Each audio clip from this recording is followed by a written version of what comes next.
told him that we had applied for the required permissions, he said, what? What on earth? On your own land, you got permission? You need permission to build your own house? This is what they obviously had no clue that you need permissions. So when we told him, you're lucky, you don't live in Mumbai, where you'll have to deal with the BMC, and even getting a death certificate is very difficult. His simple answer was, but why do I need a death certificate? After all, I'll be dead. So that was what a friendly neighbor said. And as we went on, the house was getting cured. Each time we came, there was nothing going up. The walls were not going up, nothing was going up. And we were told that the curing is going on, the house is going to get cured. Only later did we realize what this curing meant. The pattern of work was Saturday afternoon, the laborers get the post-tea, they hit the booze shop, which was just next door. Consume as much as possible on Saturday, sleep right through Sunday, wake up with a hangover on Monday, call in sick, or say that the neighbor is sick, or a family member is sick, and then they have to go to the hospital.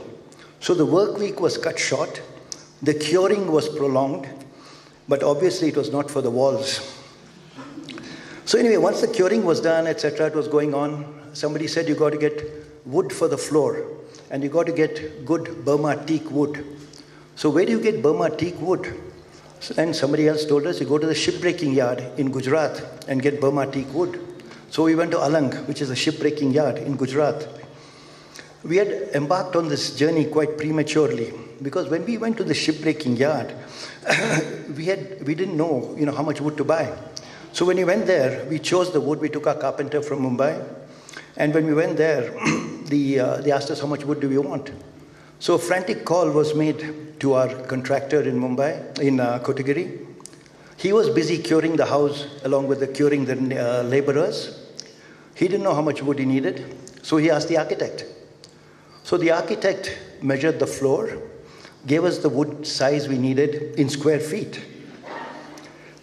Now, our carpenter sitting with us in Alang, in Gujarat, knew about wood quantity only in cubic feet, as that was the norm in Mumbai. The wood depot owner in Alang knew only the wood in metric tons, as that was the norm in Alang. So the exercise of converting square feet to cubic feet to metric tons took us more time than actually selecting the wood.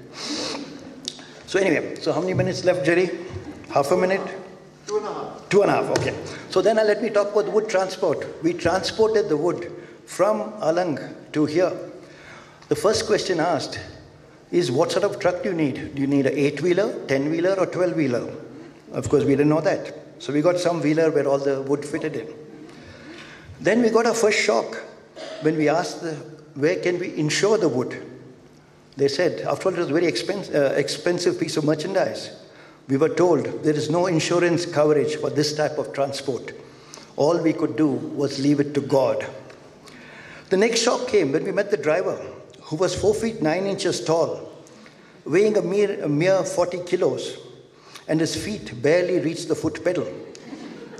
When we told him that his final destination would be Kotagiri, he wanted to know whether it was anywhere near Hyderabad, as that was the furthest south he had ever been. He had no GPS, no maps, no knowledge of any South Indian language, but was confident he would deliver the goods in 4 days. Again, leave it to God. So we crossed our fingers, came back to Kotagiri. We waited for him. We kept our fingers crossed. Early one morning, we got a call from the Karnataka checkpost, where the truck had been impounded, as it did not possess the proper permits. Unfortunately, the driver spoke only Gujarati, checkpost guard spoke only Kannada, and they were arguing about the merits and demerits of firewood which was being transmitted without a license.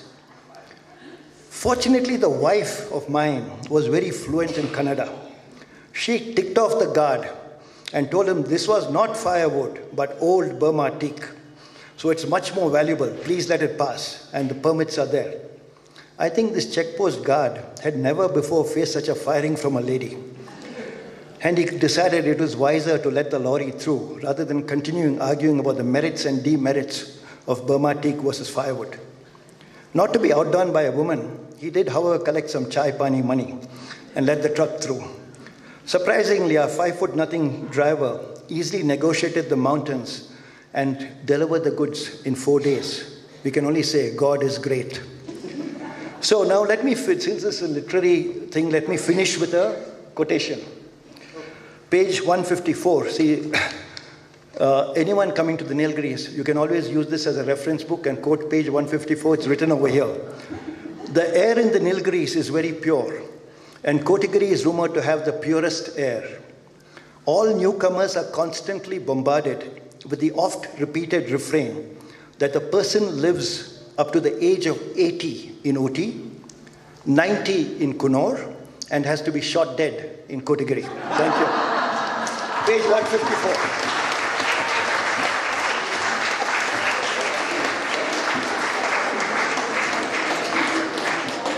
Time to change. After my work, I came directly from work. And the other aspect, of course, was to impress you all that the armed forces also know how to write. No, impress. Okay. So I'm going to talk about this book called Born to Fly. It's really nothing much to do about flying, but it's about life. And this book was released at the hands of our Defense Minister, Shri Manoj Parrikar in Delhi some time back. This book is about my friend from the National Defense Academy. His name was MP Anil Kumar, and we fondly called him MP. And as I talk to you today, my heart is filled with a sense of pride and emotion. So whenever I talk about him, my heart really wells up.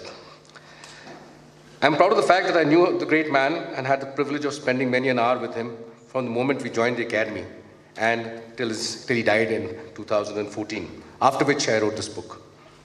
Flying Officer MP Anil Kumar and I started a journey in the armed forces when we joined the National Defense Academy in 1981, and we graduated as pilots in 84. He trained to become a MiG-21 pilot, and I went on to become an attack helicopter pilot, but I soon joined him in Pathankot, where he was posted. So on 20th of June 1988, while traveling on his motorcycle at night in rain, MP had a little accident. He drove into a newly constructed unlighted barrier and he broke his spine. The fighter pilot was rendered paralyzed below the neck, a quadriplegic. He had no control over his body except his mind, and that is what I wrote about. Reduced to a near vegetative state, MP was forced to live the rest of his life in his bed, or he used to be tied to a wheelchair. The sailing schools, the various defense training institutions like the NDA and the likes are designed to impart the finest training in the world and produce the best quality of soldiers who are taught never to give up, whatever be the predicament. This has been amply demonstrated time and again. You've been reading about things like the tsunami relief or the recently conducted surgical strikes. And like a true soldier, MP never gave up. He wove for himself a very meaningful second life, and in doing so, became an inspiration for many, many people, pulling them from the brink of disaster. My book takes you through MP's extraordinary life, the story of a boy from a small village, Chirinkil, which is just about 15 kilometers north of Trivandrum, and who went on to become an inspiration and example. Bound as he was to a wheelchair, his mind was boundless, and he effortlessly conquered the world. There is no one, I repeat, no one who met MP and did not come out feeling good after meeting him. He lifted your spirits, showed you the way, and told you there was light at the end of the tunnel. In the course of researching this book, many people sought me out, sharing with me the memorable MP stories. I must especially thank his schoolmates and, of course, his family, who were very forthright in providing me the insight into MP's formative years. Without their help, of course, this book wouldn't have been possible. There were stories of individuals who were defeated by life, but whom MP brought back from the brink of despair and who went on to build very strong lives thereafter. And I believe that is what makes MP the unique human being that he was. I, for one, firmly believe that he was the Stephen Hawking of India. For more than half his life, MP lived at the Armed Forces Paraplegic Rehabilitation Center in Pune. And much as we take heart from MP's zeal for life, it was anything but easy. At 24, he had to relearn to live life.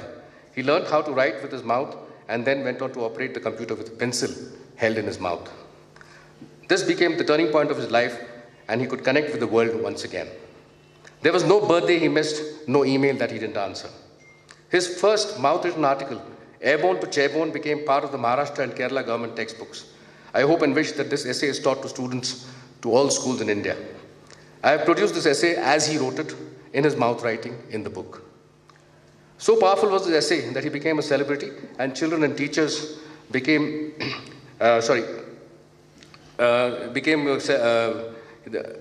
children and teachers thronged to see this wonder man. With this increase in the human contact, MP's will to live was boosted. And at one point in time, he told me that he wanted to commit suicide, and so that's why I've written this in the book.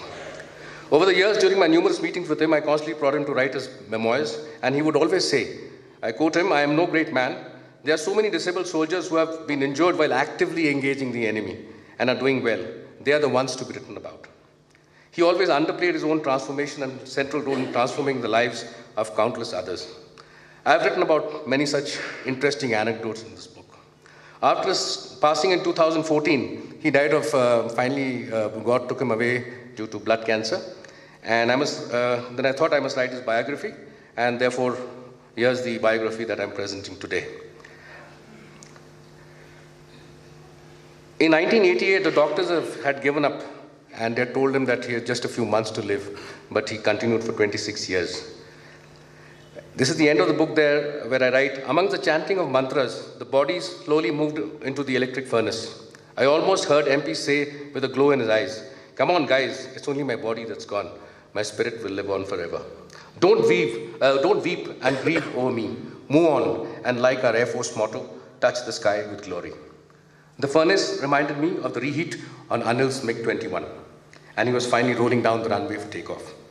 He finally flew into eternity, leaving indelible imprints on many hearts and many minds. MP Anil Kumar was truly born to fly. So I've got a couple of minutes. Thank you. This is the writing that he has with his mouth, absolutely beautifully written. And his language, of course, was something completely different. I can't even come anywhere near what he used to write. So I'll just quote him. Writing in the Indian Express in October 1994, MP says, "When I regained consciousness, I found myself in the yoked world of quadriplegics. Now I'm like a man fettered for life, unable to use my hands and legs, completely paralyzed below the neck, incontinent, spoon-fed, and totally dependent.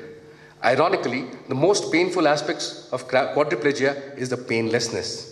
Willy-nilly, I am now part of the micro world inside the macro world that is strictly governed by Charles Darwin's tenet of survival of the fittest. I am a live vegetable since the cruel night."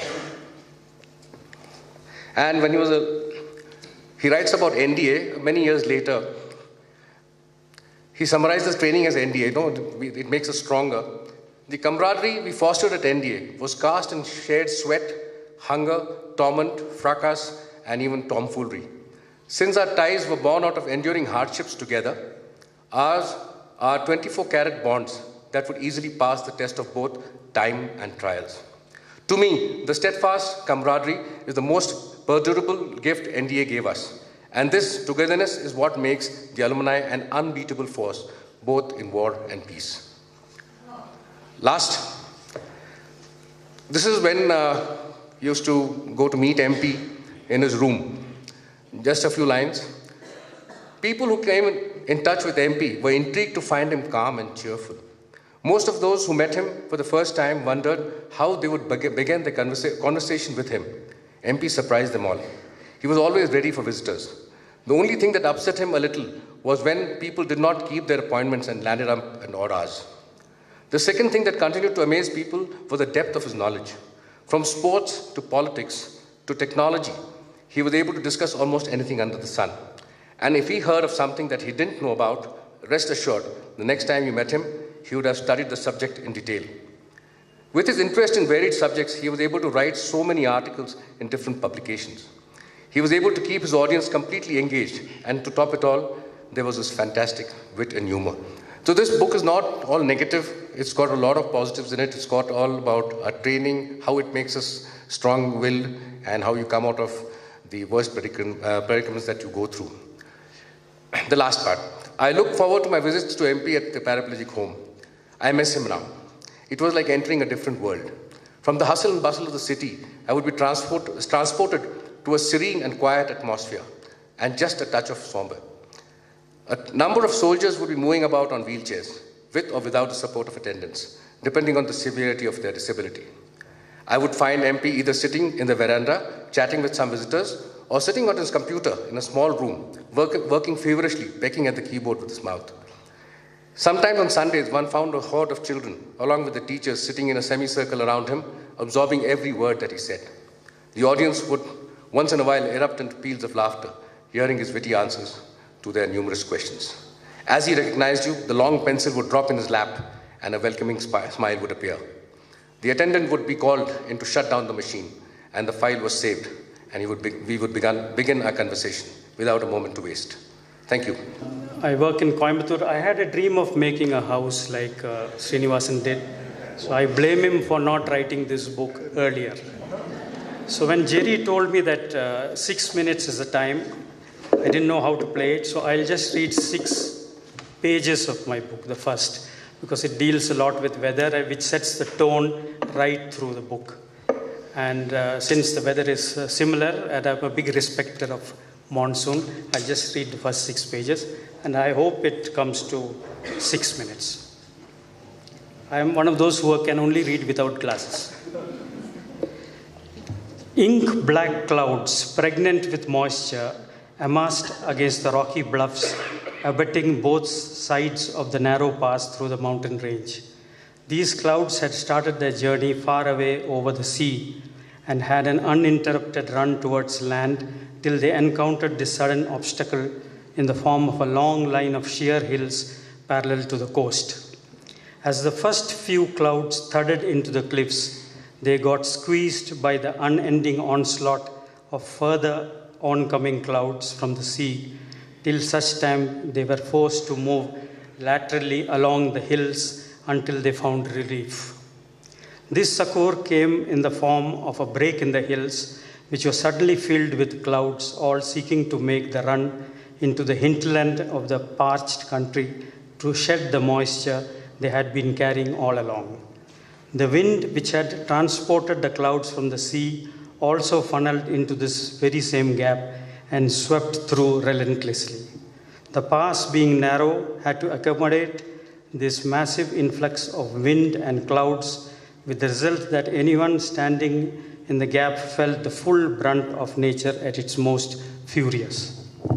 Slanting sheets of rain, along with the howling wind and the palm trees bent almost at right angles, made the pass a perfect example of the awesome power of the elements. The local people, however, welcomed this onslaught as it meant the arrival of life-sustaining rain, and for them this was a yearly phenomenon which materialized regularly without fail, just in time to soak the parched land, to fill the wells and ponds, to drench the dry roots of the trees, and to turn the browns back into glorious greens. The atmosphere would lift, and children would come out to play in the rain, even though the stinging drops would hurt their cheeks. Happiness and gaiety would become omnipresent, be it amongst the people or the animals. And in the adjoining forest, grass would spring out of the drenched land, and elephants would change color from a dusty brown to a shiny ebony, and would communicate their happiness amongst one another in deep, sonorous gurgles. Inevitably, such force cannot be completely resisted, so few trees would crash, some roofs would get dislodged, and some roads would become torrential streams. But all this would be taken without rancor and with a smile, as the rain had come and the sowing of paddy would commence.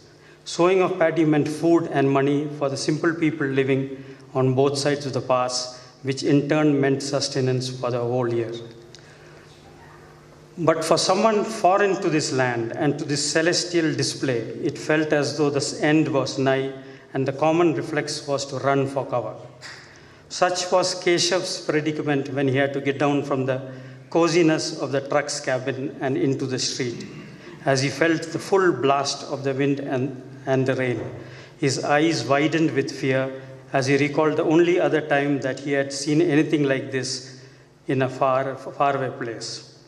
Though in that case it was more of a silent rain and unabating falling of huge drops, the memory of the consequences of such continuous rain remained forever deeply etched in Keshav's sight. Strangely, it was due to that constant storm that Keshav had to leave home and travel many a mile to find himself in an alien land in another deluge. But for this land, such annual soaking was part and parcel of life. Surprisingly for Keshav, there was no panic or fear amongst the people around him when he got down from the truck. Keshav was in the truck and was bound for the big city on the coast when it had been stopped by a police patrol to check whether all the papers were in order. Sethna, sensing that this stoppage would take some time, even though the papers were in complete order, had asked Keshav to try and get another lift.